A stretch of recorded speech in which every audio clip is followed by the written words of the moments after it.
رئيسة جمعية تفلس، وأيضا هي شاعرة وبحوزتها الكثير من الجوائز في تظاهرات ومهرجانات وطنية. معها أيضا كتابين سنتحدث عنهما، هما كتابين مخصصين للشعب. مسار الحركة الشعرية الأمازيغية على مستوى ولاية تيزي وزو أو حتى في الجزائر بحكم مشاركتك في العديد من التظاهرات الثقافية. بحكم مشاركتي في المظاهرات مهرجانات بوكو بلوس شعرية، je vois beaucoup d'évolution de la part du poète. Voilà.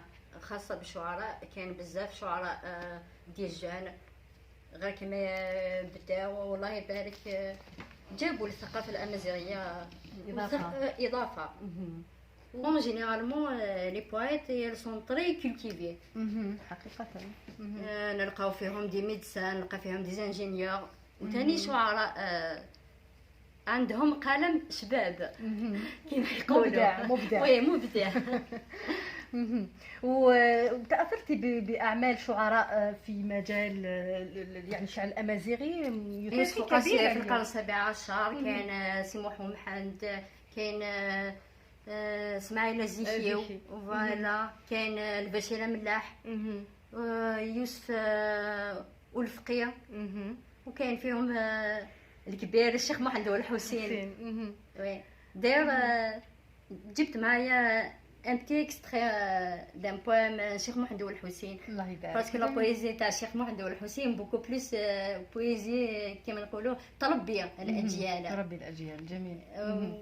ممكن أن نستمع إليها، أكيد نستمع، وترافقك أكيد نادين الثدوغ التوصيغ الكبير يلا الخالية أمين يسندان قدران غاز تجيلي أوين ويسهل والوج هذا اللي ماني كدي ثلوسي.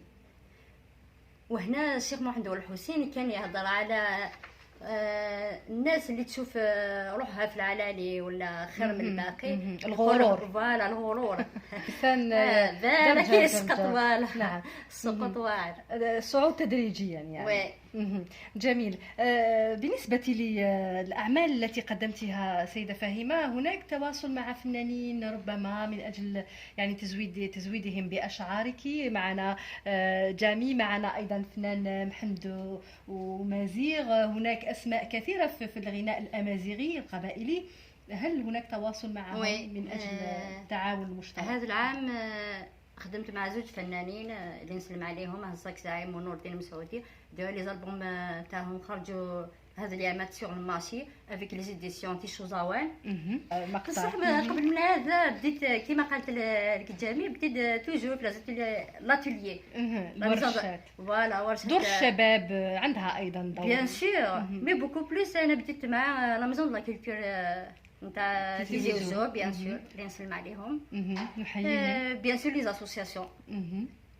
Les associations, je me suis formée avec des associations. L'association, la maison de la culture, la maison des jeunes, تساعد بزاف الشباب باش يتعلموا بزاف حوايج. باغ اكزومبل كيما نادين راهي مبدعه، تعلمت في الميزون دو لا كولتور. شكرا جزيلا لك فهيمة، سنعود اليك بعد قليل اكيد للحديث عن المؤلفين الحاضرين معي هنا في الاستوديو.